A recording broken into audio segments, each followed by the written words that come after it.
30 seconds and counting. The guidance system will go in.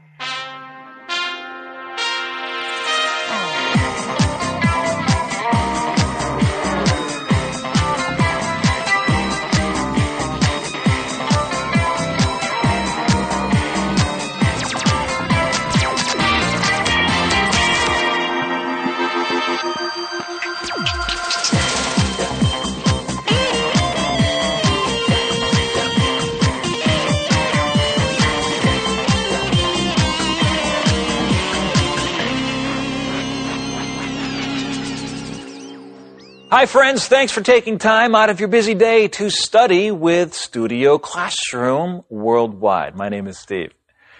Second only to the Olympics in size, the 2012 Summer Paralympic Games are underway in London, England.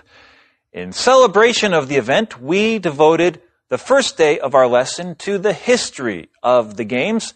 The second day, we looked at a few of the special sports that will be played over the next 10 days. And today, we'll look at the heart and soul of the Games, the athletes themselves. But before we do that, let's highlight one more game where the most important muscles are the ones in the athletes' ears. Let's turn now to page 51 and read about goal ball.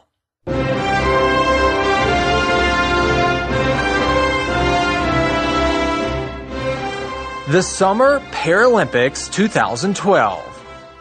Goal ball.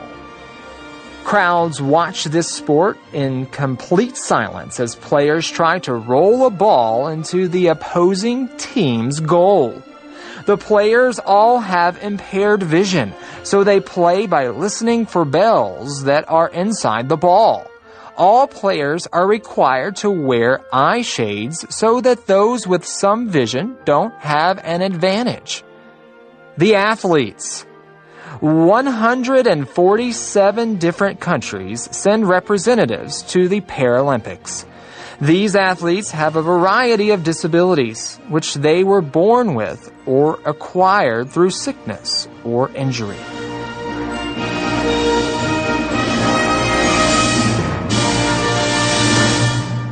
Hi friends, this is your Word Lady Joanna. It's the last day of the month and the final day for our article on the Paralympics. Here are your key words for today. Impaired. Impaired is an adjective. Jason's head injury left him with impaired hearing. In the face of. In the face of is an idiom. In the face of injuries and other challenges, Sharon still managed to compete in the race. Accomplishment. Accomplishment is a noun. Publishing a book at the age of 18 is an impressive accomplishment. Marvel. Marvel is a verb. When we went to the museum, we marveled at the ancient treasures. Let's get ready to finish the article. Hello, friends. Thank you so much for joining us right here in the studio. My name is Kayla. My name is Ryan, and friends, you are joining us for day 3 of our sports article talking about the Paralympics. That's right. We've talked a little bit about them. We've seen where they started, where they are today, and we covered couple of the sporting events. One was cycling and one was wheelchair basketball. All right, both of these events require great skills from the Paralympians, the people who play in the Paralympics. That's right. We saw that cycling, they can modify their bikes to be able to compete with depending on their disability. And we saw that in wheelchair basketball, they're allowed to compete with people with different levels of disabilities. So it's a very inclusive event. Yeah, it includes many different people. And so we've seen those two events that certain people can play in depending on their disabilities. But what other events do we have? Well, we're going to talk about goal ball next. Now, this is kind of an interesting idea.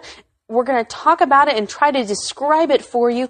But to get a better idea, you should look at the magazine. There are pictures of the court and how this game is played on page 51 in your magazine, as well as take time to watch some of the Paralympics in this month's competitions. All right, friends. Now, you may remember that we said some of the sports in Paralympics are modified events from the Olympics, while others are completely new sports designed for these people with disabilities. Is this one of those new ones, Kayla? This is absolutely designed for this event, these disabled athletes, these Paralympians.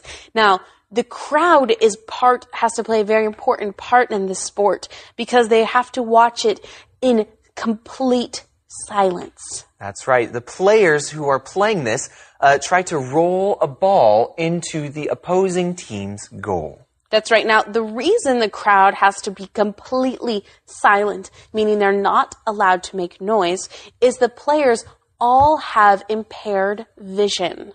Okay, so if something is impaired, that means that it is not as good as it could be. So perhaps they either have no vision at all or their vision is very poor. That's right. Now, the players have this impaired vision, so how do they know where the ball is if they're trying to get it into someone else's goal? Ah, Kayla, now that is why the crowd must stay silent, because they try to hear where the ball is. Okay, well, how do you hear a ball?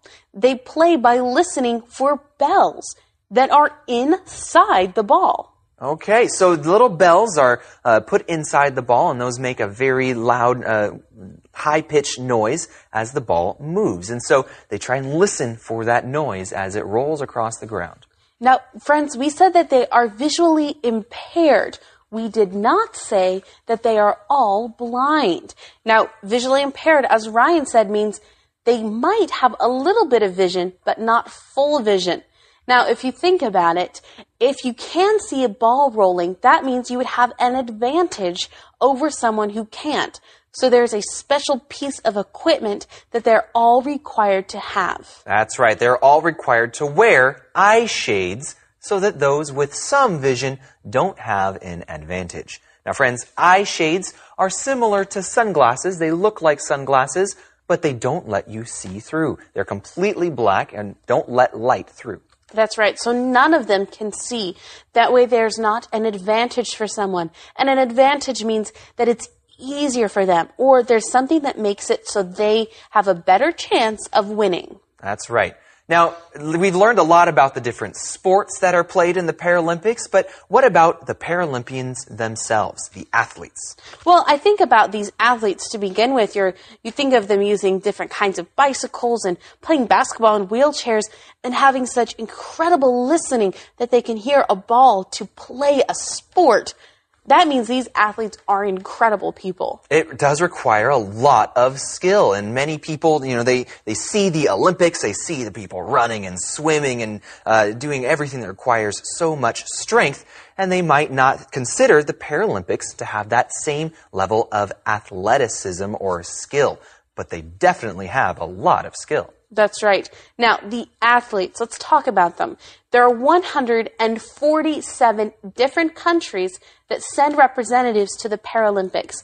147. When we say that this competition started not all that long ago and that it started with just one country, this is impressive. It's definitely international, and now they're sending representatives. And a representative is someone who comes and says they are from that country to play for their country. That's right. They're going to compete.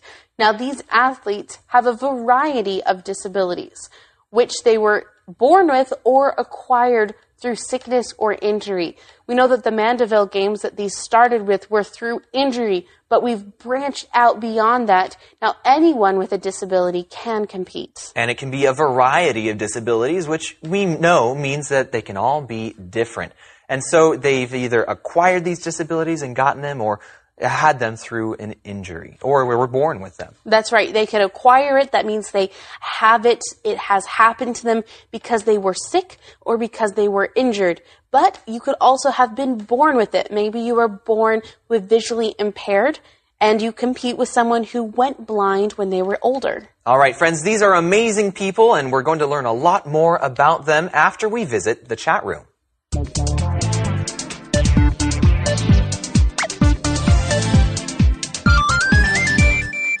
Good morning, Ken. Morning, Brian. Say, nice sunglasses. Thanks. Today is a good day to finally wear my new shades.